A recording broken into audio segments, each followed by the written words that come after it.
Hi, today I'm putting down the sound deadener, so enjoy it.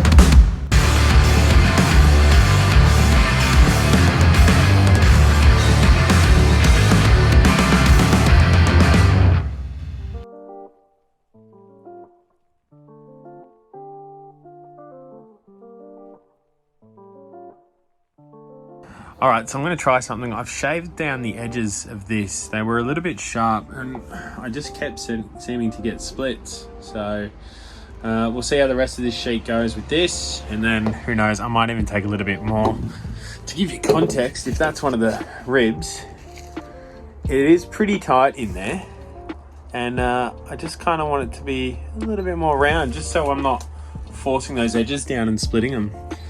Anyway, so just in this last little section, I'm going to try something a little bit different to what I did over here, which is sort of, as I'm laying it, I'm molding it over and under, and I'm hoping just that little bit extra sag that I'm having in these low sections is actually going to stop it from breaking and splitting, because I know it probably doesn't make a huge difference. It's, you know, it's still quiet, but I don't know, I want it to look good. So the first section is down. What did I learn doing this? Mold it as you go. So, well, first off, work in smaller sections. I did this whole sheet in one run and just, it was a nightmare to work with. It wasn't too bad, but I'll explain why. All these ups and downs, you want to, as you're putting it down, mold it in and around, so that when you go to press it down, you're actually not stretching the aluminium face. It does stretch a little bit, but you can see it splits. So, but like, man, what a difference, huh? That's cool as. So I'll get on to the next little section. I'm not going to do wheel arches. Obviously I've got that little bit of welding to do still, so I'm not going to do wheel arches for now. I'm just going to focus on the floor, and then we'll be able to get the carpet and interior back in. So second section done. A lot easier, and I'm a dickhead, right? So here I am rounding off the edges for this to try and fit in there when I've got this, and just get in there. I mean, I even watched a video today on how to do this, and they showed me this, so pretty stupid of me, but yeah, whatever. Anyway, so it's a good section done. I reckon that's probably taken me about an hour, and then the rest of the car. So fun, Winnie, huh?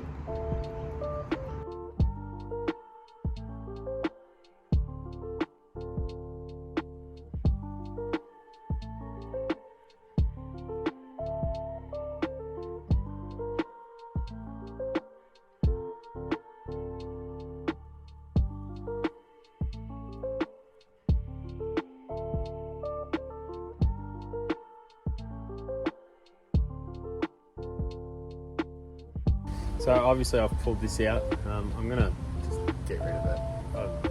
I don't really think I have a need for it at the moment, but it's leaking as well.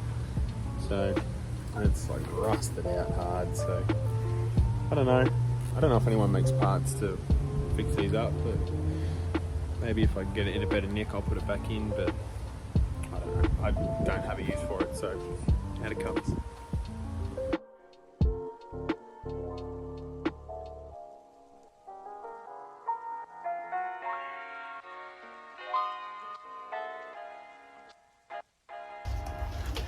Probably haven't really noticed. Maybe you have. Or what do I know? Maybe you got really good eyes. But I'm staying away from seam sealers or areas with seam sealer. You know, just in case something goes wrong, I want to be able to have access to it. You know, this stuff, even though it does come up, it doesn't come up easy. So, you know, for the sake of it, stay a little bit clear of it all. It's not going to affect it that much, and yeah, and then I'll just go around and touch up all the last areas. I've got whole nother roll of this as well, so I'm going to have heaps left over, so door cards and stuff later.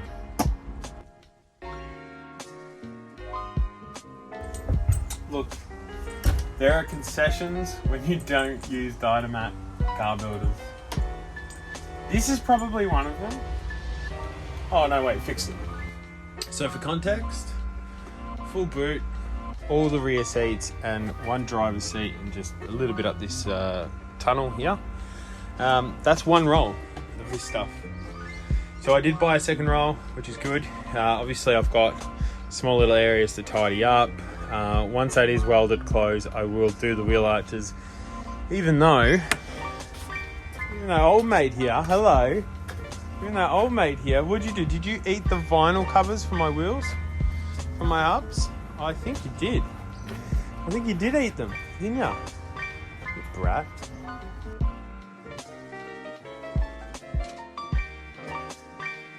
Done. All the tunnels done.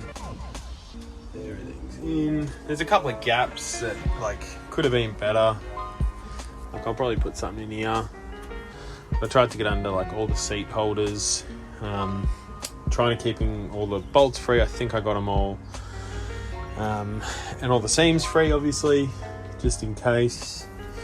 I need to get some seam sealer in here and some at the front and a couple other spots. Weld this in, and then I'll put all the interior back in.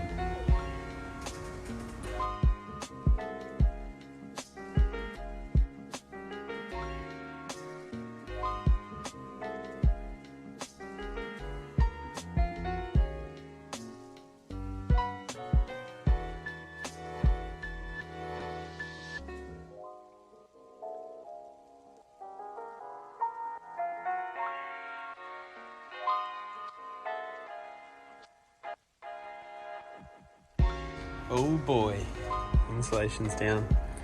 Alright, so what I need to do is from this point here, I need to mount to the bottom of this little U-dangle thing here. That's going to pretty much bypass the two pipes that run out to the back heater. So I've just managed to buy a piece of pipe, just a random one that sort of would suit that design, and then we're just going to try and marry it up.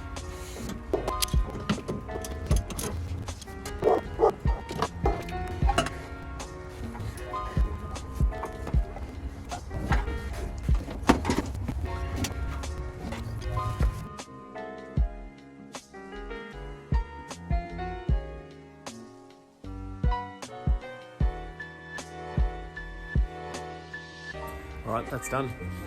Fill it up with radiator fluid and see if it works. Yeah, I completely forgot to film that. But I filled it up, so I'm just letting the engine warm up a little bit, see if the thermostat will open, and then try and put a little bit more through it. But I might take it around the block, try and get it up to temperature, and then let it cool down a little bit and see if it's dropped any bit. So that's it, sound deadening's in, insulation's in, so next week we're going to clean all the car interior, all the carpets, all the seats, and put that all back in, start putting this inside back together. Obviously I've still got a few things to do inside, but we'll just pan over those real quickly, they're not important. But anyway, cheers, see you in the next one.